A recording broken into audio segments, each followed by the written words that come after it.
I mean, BeMoreNews.com, for 7 years we've had the opportunity to discuss business and politics, and I can remember anytime I have a challenging question, I can remember what you would say, which is, Donnie, follow your heart. That's right.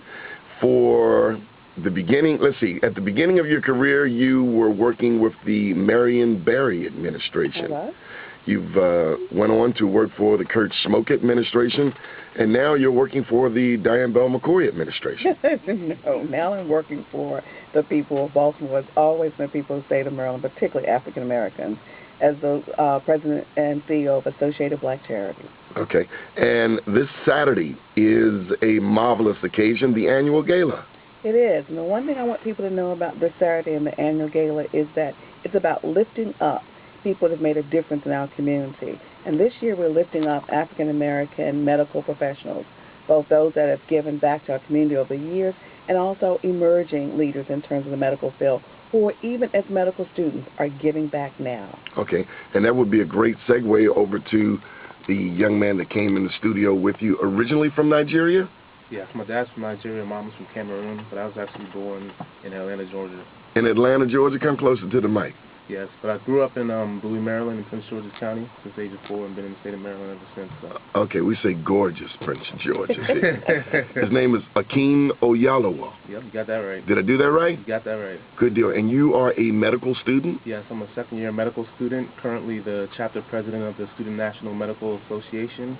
And just to give you some background, SNMA is the oldest, largest independent organization for minority medical students. It was founded by students at Howard University College of Medicine and Meharry Medical College.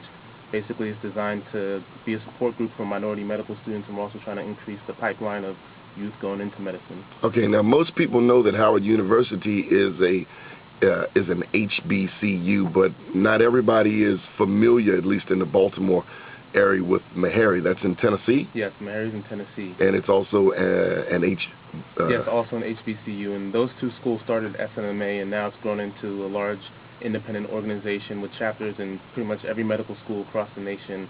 I personally go to the University of Maryland down in Baltimore, but there's chapters all over the country. Okay. And what would you like to say about Saturday's gala? And we should note that the focus is on the medical profession. Right. First of all, I'd like to thank Ms. Bell-McKoy for recognizing us. And basically, I just want to use Saturday to basically showcase our organization.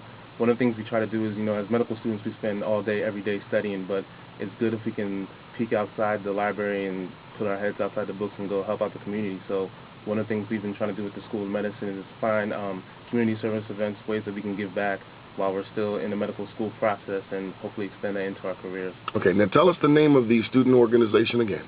Student National Medical Association, and the website for the national organization is www.snma.org. SNMA.org. Okay. Why did you get into medicine? Well, the reason I got into medicine, for one, I had a couple family members that worked as nurses and pharmacists, so I already had that kind of exposure into the medical career. And another reason was just, I've always been interested in math and science, and but I also had an interest in helping out people, in the community, and I try to find a way to marry those two interests. And over the years, I just learned that medicine was the best way for me to use my talents, use what I was good at, and also be able to help out other people. Now, you also mentioned service. Why is service important to you? How old are you? I'm 22 right now. At 22 years old, I'm not sure that service was something that was high on my radar screen. It was more about self-service. Yeah, I think a large part of that is my mother. I like to shout out to her right now. But basically, she What's her name? Into me. Her name's Marie Oyalawa, and she drilled that into me at an early age that it's important to make sure you give back. I am where I am right now because of the help of others, whether that's mentor, my family members, or people that also gave back to that community. So I feel like it's my responsibility, and it's also my classmates' responsibility that we do the same thing to others in the Baltimore community. Boss lady, I saw you nod your head when we alluded to service. I'm just sitting here smiling because that's what it's all about. In terms of, that is what Associated Black Charities is about, in terms of celebrating both those legends in the medical field who have been giving us back to the community for years and years, like Levi Watkins is an honoree, along with Elijah Saunders. Dr. Miles Harrison has loaned us his Dr. Miles, I'm glad to hear that. His father and his grandfather's history will be in the tribute room, and so we're honoring him that way.